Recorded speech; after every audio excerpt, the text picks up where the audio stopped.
Well, I'm not in anybody's home today. Well, sort of, right? But this gentleman we're going to talk to next, we're here at Lambton College doing this interview. And, well, we've got lots to talk about. Justin Randall, thank you so much for giving me your time. I know you're a busy fella. How you doing? I'm good. Thanks for having me, Dave. Yeah, you're welcome. You've been on my list for a while. I was like, timing's everything, right? Yes. You know, so we finally made it happen. And you're from Sarnia originally? Yep. Yeah, born and raised? Yep, born and raised. Went to High Park Elementary School and then off to St. Clair Secondary School. Yeah, right. And I don't know, were we there at the same time? I was, 2002, 2003, somewhere around there, graduated. I was gone, so I'm older than you are. But I always ask the cliche question every interview, did you like school? I did. Obviously, being an athlete. I didn't play a ton of sports, to be honest, in high school. No? I worked, basically worked at No Frills after school is what I did, but playing baseball. But yeah, obviously I loved math and phys ed were my two strengths. Yeah, I love numbers. I think. Why didn't you play sports? I mean, considering. I feel like I was a late bloomer, to be honest. Yeah. I was fairly small back then. I've got really good form shooting a basketball. Yeah. But it doesn't go in the net. So yeah, I mean, growing up playing. I can't even dribble. It looks good, and then it doesn't go in. Yeah. But growing up playing elementary basketball, I had Chad Pereira, Scott LG were on our team. My job was dribble the ball up, pass it to them, and then they're going to score, and we'll get just play it to defense. the star. Yes, so it was fantastic. We did well, but it never transitioned into high school. I guess I did play high school baseball, grade 11 and 12, because that was right when high school baseball came in. We did well. We went down to OFSA, the Rogers Skydome at the time. But yeah, never. One of my regrets is not playing sports in high school. Okay, all right. But I mean, so in high school though, what was the goal? If I remember, they're like, okay, get your grades, and what are you going to do? What did you have an idea? Honestly, no. To be quite honest, never even thought about college. Not because I didn't think I wanted to, but it never really came up. And how I got into college was a friend of mine did one of those scouting bureau things where they send off your essentially baseball resume to all these schools, and he got an offer from Olive Harvey Junior College in Chicago. And I was like, hey, I want to play. So anyways, they came down and played in a tournament against us, and we played, and I was talking to the coach, and I said I would love to come and get a chance to play. And I don't remember what happened, but obviously did well enough, and they offered me a scholarship. So from St. Clair, went out to Chicago my first year, and I tell the students this all the time. I grew up really fast. My parents dropped me off at a house in Chicago where all the players were, and I remember standing there looking at a clock and being like, what's going on here? Like, the clock's wrong. There's a time change in Chicago. I had no idea. And I remember my mom there was a song back then. It was like they gave you a quarter and a penny for your thoughts or something. Basically, a quarter to call and a penny but your thoughts. And I remember that and driving away, and then I was like, holy, I'm in Chicago by myself. And it was, So before you got there though, like you mentioned mom and dad, like where were they in all of this? Like you said, you didn't really feel any pressure to go or anything. Like what did mom and dad do? What were their roles? Mom worked. Yeah, they both worked. Extremely supportive. I get into like one thing that I would say about being a parent now of kids is no pressure. In baseball, and I did well growing up, and I do remember sitting on our back porch, and I'd go 4 for 5 in a game. Right. And Dad would say, "What happened on that one?"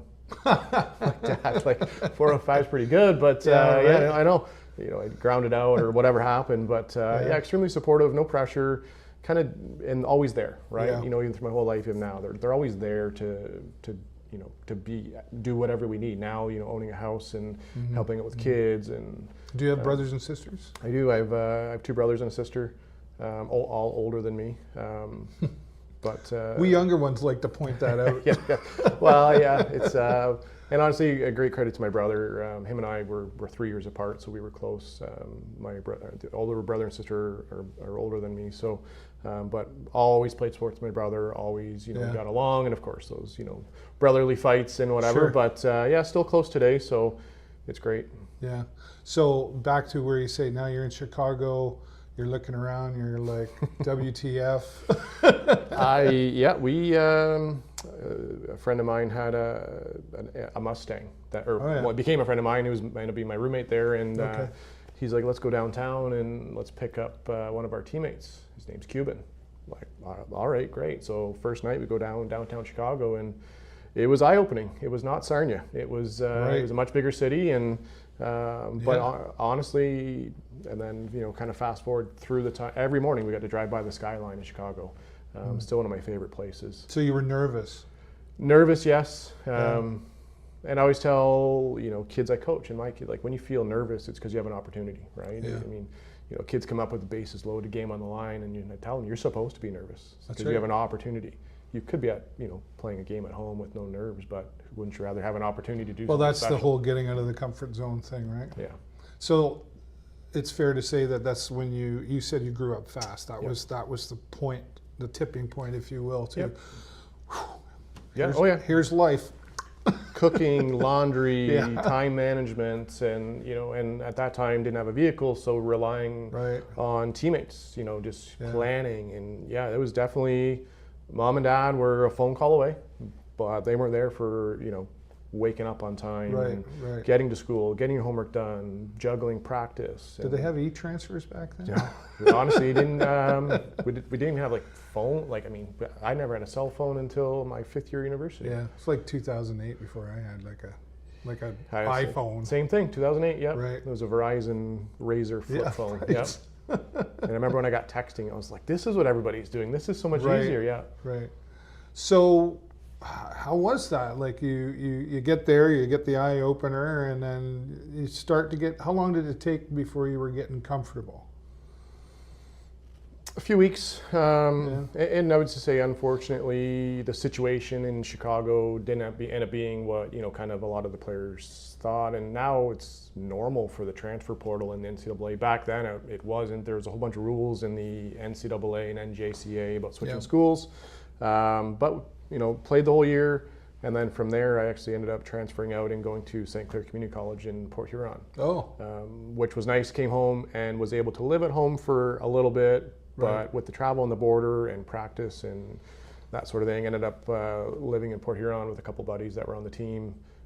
All of us were Canadian, so that was it was fun. And then from there, got recruited to go to Ashland University in Ohio, which is an NCAA school, and there's where I spent most of my time in school. So I played for 2 years, and then I was a grad assistant, essentially baseball coach, and got my master's degree at the same time. Wow. So, you're busy. yep. Were you? I guess the book smart. Were you always that guy in school? Did you get the A's? Yeah. No, same thing I tell students. A friend of mine, Jeff Helps, from Wyoming, was my roommate in Michigan, and I remember getting home from practice, and I went to play Nintendo 64. Right. And he said, 64. "Don't you have homework to do?" Right. And I was like, "Well," he's like, "do your work." And honestly, from that moment on, I turned into an A student. Yeah. A friend of mine, It's funny how that works, eh? And I tell him this story all the time, and I Yeah. tell students, he made me change my priorities. I did enough to get by, but it wasn't good enough to get where I wanted to go. And I remember the time at our place on Griswold, he said, "Get your homework done." And from then on, made it a priority to make sure I got my homework done before the extracurricular stuff. Right. Yeah. So when I did teach here, it was similar. I would say, like, what's a passing mark? 50. Yeah. You shouldn't be thinking that way. You should be thinking at least 80. Yeah. That's a pass. Yeah. And then beyond that, kind of like your dad's philosophy. Well, why didn't you do the rest? Right. Yep. And honestly, in the States, 60 is a pass. yeah. Yeah, so 60 is your D, Right. and then 90 was an A. So it was, the standards, I guess, for over there to get an A were a little bit higher. Mm-hmm. But again, but at that moment, I realized I wanted to be a teacher. Right. And that's where, I guess, through high school, I took the biomechanics and the human kinetics side in school, and then it was like, I liked it, I thought it was interesting, but to be honest, that stuff never really stuck with me. Yeah. But when I got into like teaching methods and how do people learn and what's the most effective way to make sure you understand what I'm trying to do, kind of the steps of learning. Yeah. Is all that stuff really stuck with me. So at kind of that moment, I knew I wanted to teach. I wanted to be a teacher. I loved phys ed, so I ended up getting my bachelor's in education with a focus on phys ed. And then, as I mentioned before, when I got my opportunity to do my grad program, I took sport management. Then I was kind of like, oh wait, I could teach and teach the business side of sports. Right, right. This is a dream of mine, so let's chase this dream. Yeah, but you played pro, right? Like where did you play? Yep. So to talk about, so essentially, like going back to making your own path. So I never had any offers out of college or out of high school. So I found a team and I said, hey, I want to play. So I got that opportunity. So going through Ashland University, I did well. I won a few awards, but no talk of the draft, no talk of anything pro. But that's where you wanted to go, though. That was your intent I was going to the big point. leagues. That was my, dream as a little kid. I wanted to be in the major leagues. So essentially what I did was put a resume together of, my awards I won and the stats I won, and sent it out to all of these teams in the Frontier League, which is a professional baseball league in the Midwest. And then I got a few offers. So then it was kind of, I made my own break to get that chance. So I originally got signed in Evansville, Indiana. A gentleman named Jason Verdugo reached out and said, we like your stuff, come down and you'll be part of the trials. There's no guarantee. Now the difference with that is you have to get a work visa to go over there. Oh, right. Because it's paid, right? So yeah. it's a lot, it's not, you learn a lot of the things as you go. So fast forward. You don't just hop on a plane and, hi, I'm here. No, but I do remember I was coaching, and we were coaching a series in Detroit at Wayne State. And I remember leaving after that series to then drive to Wayne State or to Evansville, Indiana that night using MapQuest. Not GPS, MapQuest. Right. Wow. So that was, again, it's one of those things where I'm driving from Detroit to, southern Indiana basically by myself in the dark. And how old are you at this point? 22. Yeah. So, right. So anyways, so go to tryouts and they're going well. But I remember the one time I went into the coach's office, that's where we stored all the equipment. Okay. And he said, have a seat. And at this point, people had been released and I was learning about that. Have a seat. That doesn't sound good. No. But I do remember he just said, you've showed us a lot. And he basically was like, I'll tell you the honest truth. I didn't expect you to make it. And he said, you just showed enough to make it. And he said, don't tell anyone. You can tell your parents, but don't tell any other guys but I don't want you to stress anymore. I want you to make sure, just enjoy the rest of the time you're on the team. So I do remember Major League movie when Willie Mays comes out of right. That's what I wanted to do. I wanted to go outside and start dancing like he did because the next step of my dream was there. But fast forward and you start to see players that had been in the big leagues or AAA, AA that were better than me. Yeah. And it was kind of like I never gave up, but it started more realization that I don't know if I'm making the big leagues, but I'm going to keep trying. Wake up call, kind of. Yeah. Yeah. But the fun part about professional baseball is you learn about trades, and we played a game in Chicago, oddly enough. A friend of mine had called me that was on a different team and said, like, how's your knee? I was basically scheduled for a knee surgery after my first year. I had a bad knee injury when I was a kid. So anyways, I said, it's fine, and you'll be all right. He's like, you doing all right? And I'm like, I'm fine. But I was like, it's a friend of mine, but he's not the type to, to call and check in on me. Right. So he was on another team, and that team was heading to the playoffs, and they wanted to trade for me. So I talked to a few other coaches, and I'm like, hey, just a heads up. And he's like, oh, you can decline the trade if you want, if you don't want to go. And I was like, okay. So we play the game. We drive from Chicago to Rockford, Illinois, and we get to the hotel room, and the phone rings. It's our manager. Mm-hmm. He's like, come down and see me. I'm like, all right. So go down there, and he says, I have a trade offer for you. And I'm like, oh, do you? So anyways, he said, Florence, Kentucky wants to trade for you. They need a top of the order hitter. Do you accept? And I was like, no, like I really, like our coaching staff there was phenomenal. I still keep in touch with them. My best friend from 8 years old when we started playing baseball here, Mike Damchuk, is on the team with me, which is you don't get to pick who your teammates are in pro ball, but he got signed as well. So anyways, I decline it, go back to the hotel room, and I was like, why did you decline it? Because of the coaches were amazing. Brendan Segarra was our pitching coach, who is now in the big leagues with the Texas Rangers as in front office. Bobby Bell was our hitting coach. The guy used to light our bats on fire around home plate when we weren't hitting well. Like he was that creative, that fun type of guy. So just, I liked the guys, and I didn't know any better. Right. Go back, 3 o'clock in the morning, phone rings. Come down and see me. And I'm like, what's going on here? So I go down there. He's like, I accepted the trade. I was like, yeah, but I declined it. And he says, I know what's best for your career, and you need to go. And I'm like, all right. So I got traded for a player. You said I didn't have to. But he was looking out for me and what I wanted to do. So I got traded for a player, and a player became later. So the off season comes around, and I get a call. You've been traded back to Evansville. Oh. I was the player be named later. They did a rental agreement so that I would go back to Evansville. There's now a rule in that league that you can't be traded back to the same team within a certain amount of time. Oh, yeah. So kind of a fun story. So yeah, fast forward, went back there, ended up getting traded. I got released out of pro ball my second year. So I came back from knee surgery, wasn't healthy enough. They said, go home and get healthy. So go home, go back the next year to Evansville. Manager says, sit down. It's like, well, been here before. So yep. So then he said, we've traded you to Southern Illinois. So our pitching coach from 2008 was Brendan Segarra.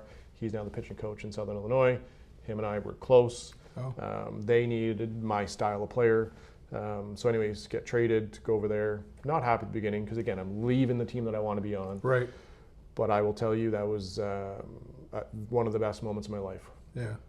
Southern Illinois has a multi-million-dollar facility. It's incredible. You just never know what's behind that that door that you're reaching to open, right? Yeah. And so you felt not good at the time, but then once you got there, you're feeling like, oh, okay, well, maybe this is growth. Yeah, once I got there, and so it was amazing. So we got, little perk. There was like a fountain, soda fountain station that you could just go up and fill up your drink. And it was just one of those things, and you really felt like we were like the Yankees of the league because you kind of got everything. It was a brand new stadium, brand new clubhouse, batting cage, like literally right outside the door. Right. So, and then oddly enough, as I mentioned before, so Mike Damchuk ended up getting signed by the exact same team that year. Yeah. So, having a childhood best friend there, and then we're gone, and then we're back, and so I ended up spending the next 4 years in Southern Illinois. What do you learn in all this time? Like, you're being jumped around, you're 22. It's not a typical 22-year-old lifestyle. I think we watch celebrities in general on the television and go, wow, look at, but people don't see all the traveling, the time away from home, and how did you deal with that, like the homesickness and everything? There was moments, obviously, especially those times like when I got released. We were in St. Louis when I got released, and granted, the organization was good enough to give me a limo ride back to Southern Illinois, but I remember being in the back of the limo being like, I'm completely alone now. What am I doing now? Like, what's the next step in my life? But I did know I wasn't done playing baseball. I was not giving up. I knew what I needed to work on. But again, like parents, right? They were coming down to visit. Well, I was going to say, were there a lot of phone conversations with mom and dad over trying to figure out what am I doing with my life? Yeah, and they were extremely supportive. My aunt and uncle would come down and watch. And again, like, we were in the Midwest, but we were basically the furthest team away from Canada. That's where we played, and it was, there was teams in like Kalamazoo and Traverse City, Michigan, which are a couple hours. We were 12 hours away, but great support from family, coming down. And then, fast forward to my final year, and my wife now, we were dating at the time, and it was great because now she was coming down and supporting. Right. But my final year, I ran into a wall catching a ball and basically snapped a ligament in my thumb. Yeah. And that was it. So game over? Yeah. So, again, professional baseball is a job. So it had to go through workers' comp. So it just kept getting delayed and delayed and delayed. And then finally I talked to insurance and I said, can I just call the Tigers hand surgeon? And they're like, they're not going to do anything. And I was like, well, can I try? Sure enough, call down there. Like, oh, you play professional baseball? Yeah, come on down. 2 weeks, surgery was done. Yeah. So, but then, it took a long time for recovery. And then it came home, and then I started playing, AAA baseball in Sarnia, which, James Grant has done a great job of making a competitive place here to play. Yes.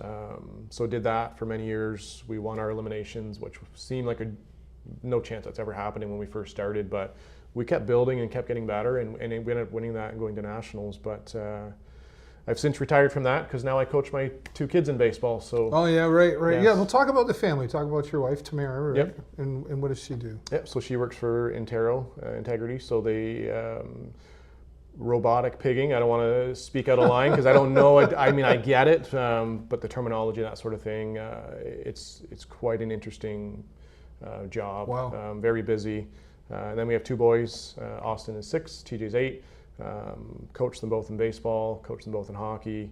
They also do Super Ninja, which is a fantastic. I've heard about that. It's awesome. It's Yeah. it's really good for kids because you're not competing against anyone. You're just trying to make yourself better, working on agility and like spatial awareness. And I still remember like the first time our kids couldn't do monkey bars, and by the end of the session, now they're just flying around, Swinging around. Yeah. So we just keep our kids active. So you're busy then between your wife Tamara working and Yep. then being a mom and then being a dad and you working and baseball and everything in there. And let's go. We'll come back to the family too. But I want to go back to where you said now I want to be a teacher. Mhm. What was that transition like? So when I came home I was 23 when I had my master's degree, and I ended up having my license in Ohio to teach. I went through all of the process to teach in Ohio, and I remember coming home at my last semester in grad school, and which is about now, it was American Thanksgiving. Right. So I don't have words for it. I just remember being like, I'm coming home. So graduated, came home, I'm going to start teaching. Didn't work that way. No. So back then, it was really, really hard to try and get a teaching job. So it took me 7 years Yeah. to get a job. So in there, I was working for the city, doing sports fields, which was a great job, kind of right up my alley. But that's a seasonal job. From there, I would work in the public works department over the wintertime and then transition back to sports fields. And another good story for when I was 17, I worked for Bill Abercrombie at Micro Source of Sports. And I'm still positive I was the only person that wasn't family or played hockey that worked there. I'm not sure why. Bill's a really good friend of mine. Not sure what the reason was, but I got hired. I don't know, baseball guy, whatever it was. But I used my connection with Bill, 7 years later. Yeah. When I got home, I said, I want to work for the Sting. And he's like, well, I need a guy. And I was like, okay, well, what do you need? So at that time, they moved Will Call from the box office further, I'll just say, to the north. There's a door further down there. Yeah. So anyways, I need someone to stand outside and direct people where Will Call is now.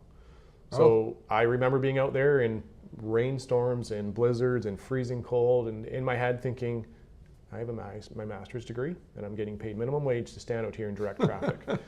But at that time, I was like, I want to be a part of sports. This is what I want to do. So, kind of fast forward a few years, end up being in charge of like ticket takers and security, and kind of turns into like a managerial type role, which was great. And then when the college was opening this facility, I went up to Bill and I was like, how do I get over there? I kept coming into the college and saying, I want to teach. And they would say, yeah, you're qualified. We just got to wait for something to open. Right.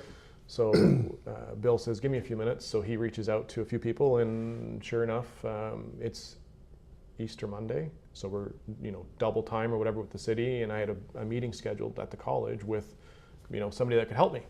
So got called in for overtime, and I declined it. And they're like, you do know it's like double time. Yeah. I was like, I just can't come in today. Yeah. So anyways, came in from a meeting. 2 days later, got offered a position as a part-time, teaching one class at the time. Yeah. You had to. Did you ever wonder? Like, there's a crossroad in life right sure there. Is. If I'd have taken the overtime, right? I would not be here. But those are like recognizing. You got to recognize those moments, right, in life to go. And I think sometimes, like the money, there's always a talk. We haven't even talked about money yet, right? That sometimes gets in the way of the next opportunity. Like, yeah, that's great money today, but down the road, is that how you were thinking? Where you were thinking like, if I gotta, like I gotta pour the coffee before I can be the CEO kind of attitude? Is that where you were at? Yeah, I knew. Now, I loved working for the city. Yeah. It was a lot of fun. There was a lot of really good people that were there. And I just knew long term, this isn't what I want to do. I want to teach. This is what I want to do. So I remember thinking that, being like, I can't cancel this meeting, because what if it's my only chance? Right. Because you're right. Money, And somebody went out of their way for you to help you get the meeting and blah, blah, blah. Yeah. So, and then oddly enough, when I got 7 years of no teaching, I did a one long-term supply in Kettle Point, which was a fantastic time. I would 100% try and teach there if things worked out that way. Yeah. Great school. But I got my offer for one class at the college. 2 days later, I got on the supply list for elementary and secondary. Nice. So 7 years of basically nothing. Yeah. And then within 3 days, I got all the jobs I was trying for 7 years. But I never gave up, and that's kind of what I try and tell people is perseverance. You like, if you want something, go get it, right? And don't give up. Well, do you believe in a plan B, or are you just a plan A all the way kind of guy? A backup plan, yes. Yeah. But when I talk to my students now, I just tell them, chase your dream. Yeah. If you want to do that, chase it till you can't. Like, why? You might have to work at a car wash along the way, but I used to worked for a guy that owned a whole bunch of properties, and I was like cleaning cars and kind of did whatever you could to make money, to make a living, pay the until bills, you get to where you want to be. Yeah. Now, in the middle of all of this, you met Tamara. Yep. And you better get this one right. Yes. So this one is it's a funny story. So like, growing, I was not into partying. I was not into drinking. I would get home from high school and go work. That was me. I never went to parties. Never did any of that. No fun. Basically no fun. Yes. So anyways, I was playing in a snow pitch tournament in Petrolia. Right. And the Squire, which is no longer available. Yeah, so I remember the Squire. Yep. So that was like the warming station for the tournament. So because the tournament was in late January. The warming station. Yeah. Well, it was late January, right? So it's like midday. Our team is at the Squire, having hot chocolate and whatever. I'm sure others were drinking other things. But I do remember, I went to I think we were leaving at the time, and this person was standing there, and I was just, all right, go ahead. And it was kind of like an awkward, like, back and forth, like, you go ahead, no, you go ahead. And finally, I'm like, no, like, you go. And in my head, I was like, I wonder who that was. So we're in the very back diamonds of Petrolia, whatever we were just there the other day for hockey, but the very back diamonds, and this woman comes walking by, and I was like, so I asked the umpire, because her team was putting on the snow pitch tournament to go to nationals. It was a fundraiser. So I was just like, who is that? So it's Tamara Marsh. And I was like, she's like, why? And I was like, just wondering. So, I found my own. That's where it starts. Why? Yes. So, so I found a way to get a hold of her through social media, of course. And honestly, from there, that was, at that time, it would have been early February. And, we just started to talk and hang out. And then at some point I had to tell her, like, oh, by the way, I'm leaving in May for, 5 months. And, we had to kind of make a decision, like, what's happening. And, we decided. Where are we going with this? Decided we would try it. And, I always believe everything happens for a reason. And here we are, just had our 10th year anniversary and 2 beautiful congratulations. kids. Yes. Yeah. And so there was something there, right? You were like, just a little bit more. I need to. So you chased? Yes. Yeah. Yes. Yeah. You got to chase a dream. Right. Good for you. That's awesome. Like you say, 10 years. I mean, that's commendable for sure. And then, you're teaching, and then here we are at Lambton College, and now and before we started the camera here, you kind of said, "This is my dream job." So you've chased the dream, multiple dreams, and now. Here you are. What's the title of the course? So it's the Sports and Recreation Management course. Right. It's a business course. Yeah. Right? And that's what my biggest thing to try and tell people is, because I went to school to be a phys ed teacher. Right. So now people think, not everyone, but a lot of people think that we're a gym class or we're a fitness program, and it's like, it's not. We're a business. We are in the school of business. So, yeah, it is truly my dream job. And congratulations on that, because you've obviously made a lot of the sacrifices and learned a lot of things along the way, and maybe philosophies change over time. And I look at sports, and being involved with this thing myself, like I've learned a lot of the business side of things. Going, wow, I never knew that's how that worked. Interesting, like trades. Just learning, because I've always said I'm not the sports guy. I don't even know how to spell sports, but learning along the way, like the trades and the drafts and everything. Like there's just so much to it, right? And then you talk about the business side of it all, and I think that people forget that OHL hockey and baseball and all of it is a business, right? And is there a line between, like, I'm doing this because I love it and I'm doing this because I want the big bucks? When we talk to students, and we just had open house. Yeah, right. I literally, the first question I ask them is, what's your dream job? Right. Like anybody that walks by, what's your dream job? And they're like, it's normal for high school kids to not know. And I'm like, okay, well, would you want to work in sports? Would you want to work for the Blue Jays? Oh, I'd love to. And then like, all right, let's talk, because you can go work for the Toronto Blue Jays right from our program. Right. But I tell them, like, do you want to be an astronaut? Do you want to be a nurse? Do you want to be a vet? Like, what do you want to do? Chase your dream. Yeah. Nobody said an astronaut, but I did have my first pilot on. House. Yeah. They said, I want to be a pilot, and I said, good, go. Right? Because with our program, it's so open to what you could do. That's right. Right? There's so many jobs available. It just depends on what do you want to do. Yeah. But there's only a few buzzwords that I can't try and flip it and be like, well, you could do that through our program, because a lot of people go off and be teachers through our program. We have a pathway at the University of Windsor that you can go and then finish your sport management leadership and then go off to continuing ed and become a teacher. Right. But people don't see us as you could become a teacher, and then I have to tell them, I have this degree, a master's degree, and I teach it now. Yeah. Yeah. So there's a lot of, I guess, eye-opening that happens in your program. Yes. And then, of course, trying to attract the students into it as well. Is there a lot of philosophy teaching in your in your class, like like how to think to how to get to where you want to be, all that stuff, or you just do that from sharing your own stories? We do majority hands-on learning. Right? We have incredible partners. The Sarnia Sting are a champion of our program. What a great organization. It's like really. It really is amazing. And again, when we're trying to recruit students and they say, what's your dream? And it's like, do you want to work in the NHL? Oh, I'd love to. But like, okay, well, come to our program, because you can get 3 years experience working in the OHL. Right. And you can't get that anywhere else. When you come here, we basically have this partnership that you have the opportunity to go over there, and it's anything from doing game day promotions to doing statistics and analytics to running and helping with Lindsay run the social media, and like Jake's been a fantastic partner for us. Yeah. Bill, semi-retired, but still a great part of our program. Yeah, we still see him around the arena though, right? And Daniel over there, they're all great for our students. Students can make graphics.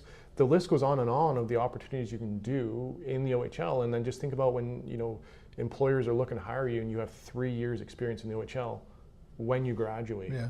It's amazing. Because it's hard for you to just walk up to the Sting or the OHL in general and knock on the door and say, I want to be a part of this. They might talk to you. Yep, and we tell them. You go, but we tell students, if you want to go to other programs in other cities, you by all means are welcome to go and ask if you can help. But with our partnership, I don't know how many interns or volunteers are running or helping run social media for the Sting. Right. Where they give our students the opportunity to you'll see people sitting in the corners with their phones and they're waiting for a goal or a hit or something, and then they clip it, they send it up to the office, and then the office, in approval from Lindsay too, then they post it. When you see stuff posted on social media, I see them everywhere when I'm doing my thing up in the suite there. But when I walk around, it's like they're everywhere. Well, they do. Yeah, they do the the t-shirt tosses, the intermission activities, and we tell students, if you don't like hockey, don't look at it as hockey. Look at it as a high-level sports organization. Yes. If you want to work in the NBA, they're going to look at the OHL as basically like a minor sports league that you have experience in. Yeah. And then a couple years ago, LinkedIn. Right. So I tell students, when you get LinkedIn, when you get a job, I'm still trying to understand LinkedIn. when you get a job, you stop using LinkedIn because you have your job. Until you want to look for a job, you don't use LinkedIn because it's basically a career, networking site. But I wanted to help my students chase their dream. So I started networking more. Found this platform called the Clubhouse. Actually, one of our former students shared it with me. Yeah. And was using the Clubhouse as a mentorship program that people in high-level positions all through North America will talk to my students one-on-one. So anyways, wake up one day to a text message saying, I just sold the Clubhouse. And I was like, well, what do you mean? You're great for our program. He said, I'll connect you with a new person, no problem. His name's Travis Apple, extremely well known in the business side of sports. Him and I have a meeting, and he says, what school did you go to? And I said, I went to a Division II school in Ohio called Ashland University. He's like, I went to Ashland. It's like, oh, all right. So when were you there? 05 to 09. He's like, that's when I was there. Oh, yeah. And I'm like, all right, man, you're just looking at my LinkedIn and trying to making sure I keep using this platform, and you're trying to be, and no, we were at the exact same school, the exact same time. Is that right? So there's a connection, right? So anyways, he's helped us change our program because he's connected me with so many people that are willing to help us. We had a meeting with the Detroit Tigers.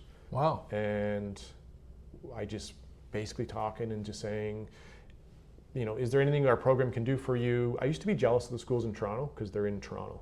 But why not leverage 1 hour away with all the sports teams? So anyways, they said, we actually have a program that we could help, and we'll give your students some sales training, and then they could sell tickets for us. Right. And I said, sure, let's do this. It has been an absolutely...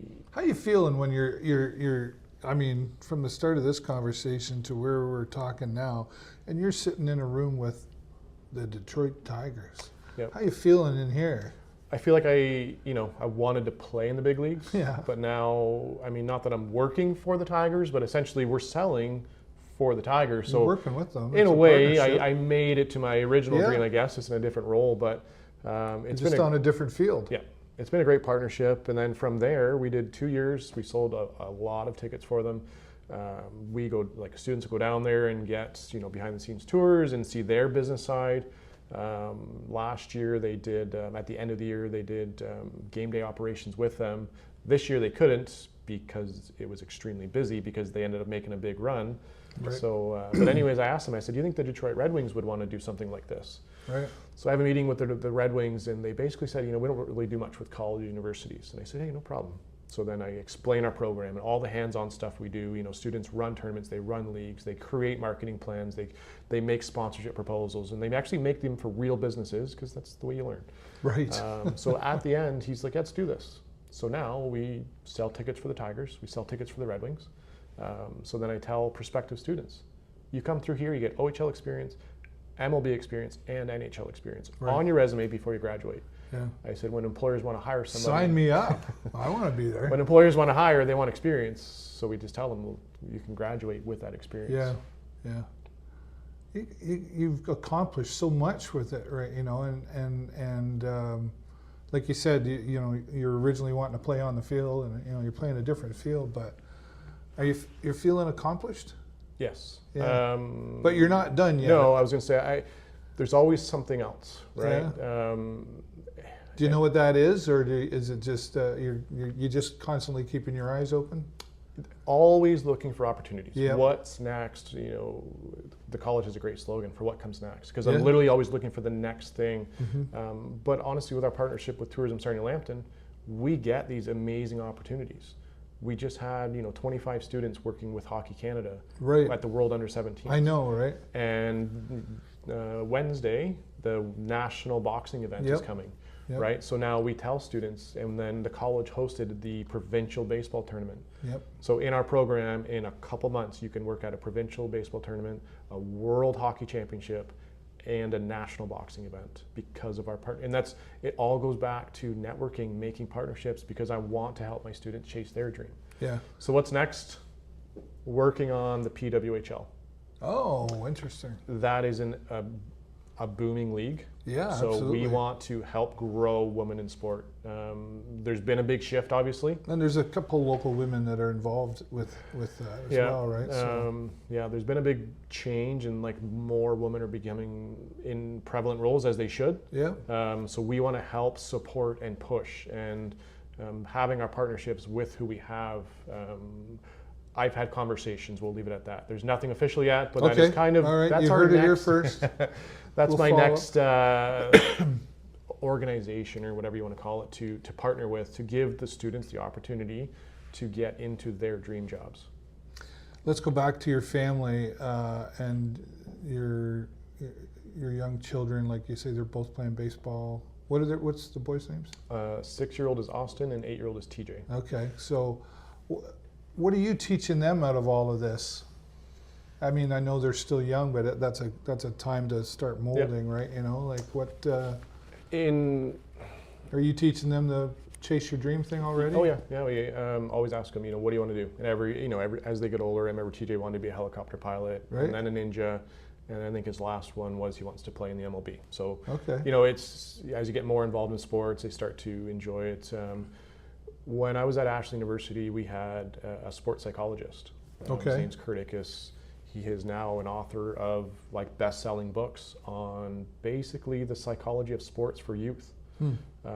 So a friend of mine joked, like, you're reading your kid like baseball psychology books before bed instead of like a cartoon, and I'm like, well, they chose it, but it's basically focusing on the next pitch. So in baseball, and then even when I coach, I tell the kids, I'm like, okay, we're in sports, but it's in life. Like, go back to that.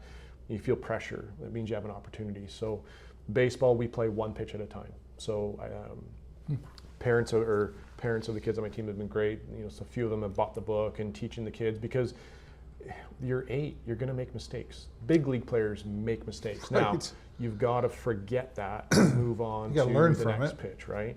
So that's essentially even being a parent. We try to focus on the positives and focus on the next pitch. What's the next thing to happen?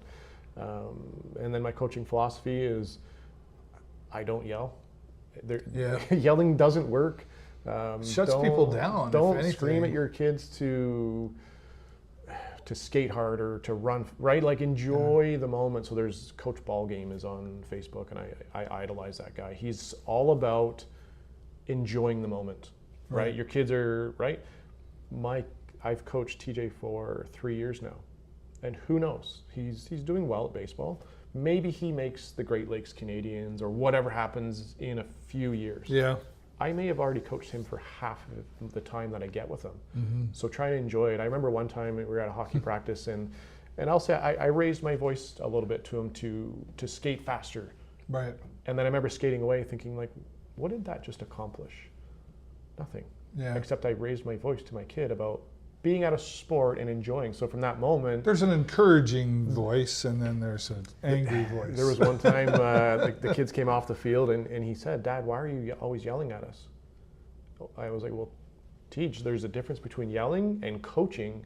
But when you're coaching, you have to be louder because things are happening, and people are clapping and cheering, and you get excited. I said, yelling and being negative is one thing, and yelling and encouraging is a big difference. So trying to like, come on, let's go. Right.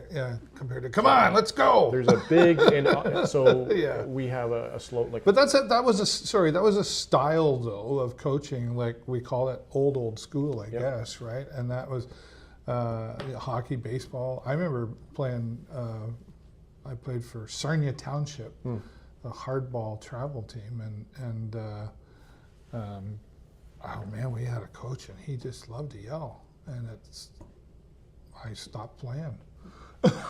You heard it here. Like, wow, and I mean, I was I was on the travel team, right? So, and I was an outfielder, but I remember that time, but not in a necessarily positive way.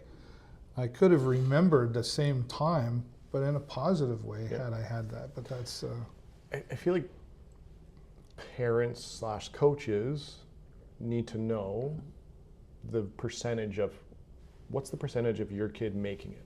Right. It's like, yes. So I remember we had Doesn't mean you can't. no, for sure. But- People are going to, but the percentage, right? So that's why I keep saying to enjoy your kid playing a sport. Mm-hmm. We had a tournament, and so in rookie ball, you can only score 7 runs in an inning. And we had a first game of a tournament last summer, and we gave up 7 runs. And we always tell students, the players, there's a big difference between them earning 7 runs and we're giving them 7. Right. And I told them, they came in, we got on a knee, and I said, we gave them 7. We had probably 8 errors. And our team, it's a very good 8-year-old baseball team. And I just said, we gave them those runs. So at that moment, I remember joking with the coaches, be like, well, here goes my first yelling of the year because they're playing horribly. Right. But then I was like, this isn't why. Like, what is going to happen? They know they're not playing well. So anyways, we have a little talk and just say, hey, we know we can play better.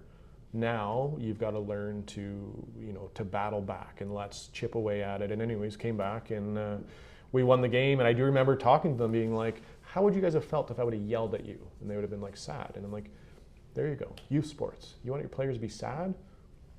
If we lost the game, so be it. Well, it comes back to that philosophy, Justin. They don't always remember, people don't always remember what you say, but they always remember how you made them feel, yes. right? And that starts from birth, really. Even when we're babies and can't talk, we can feel things. We know, we can sense a vibe in the room, if you will, right? And so I mean, obviously that's a part of your teaching as well. Is so do you ever have to draw a line? I mean, even though the boys are young, do you got to draw a line between coach and dad? Yep. Yeah. Is that hard?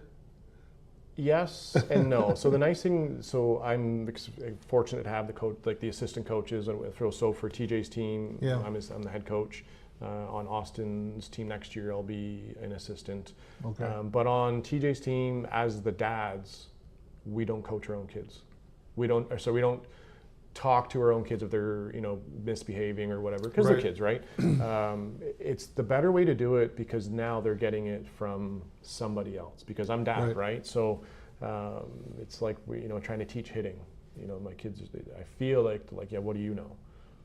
But I know a little bit about hitting, but it's because I'm dad. Yeah, no. So I didn't teach my kids how to drive a car. Let somebody else do that. Yeah, when we're on the field, if a kid's not behaving or whatever, or they're just not focused, we let other coaches deal with the kid because it's another coach, not dad being either the coach. But it's a very good way to go about, in my opinion, youth sports. Yeah. If you're coaching your kid, try and get one of the other coaches to talk to your kid if they're not doing something the right way, because then they're getting it from a coach. Have the conversation maybe with the other coach, like, well, this is what I've been sharing, so I don't know if you agree or whatever, but then you find that, and then There's been times where they're like, I got it. I'm like, thank you. And they will go and they see what I see, and they will go and help out. But all kids I coach, they're there to have fun. They want to learn and have fun, and that's really the first goal. Is there's a big thing about youth sports. You're winning if they come back the next time, and that's really the ultimate goal, is to get kids to be physically active and to come back and learn and have fun. There's a lot of statistics out there too about the importance of community sports. It keeps people, it teaches people to be involved in their community, social skills. Volunteering in their community, the crime rate's lower, all that stuff, right? So, I played the ball and soccer. I played badminton, right? Because my dad did, so that's why I wanted to be a part of that.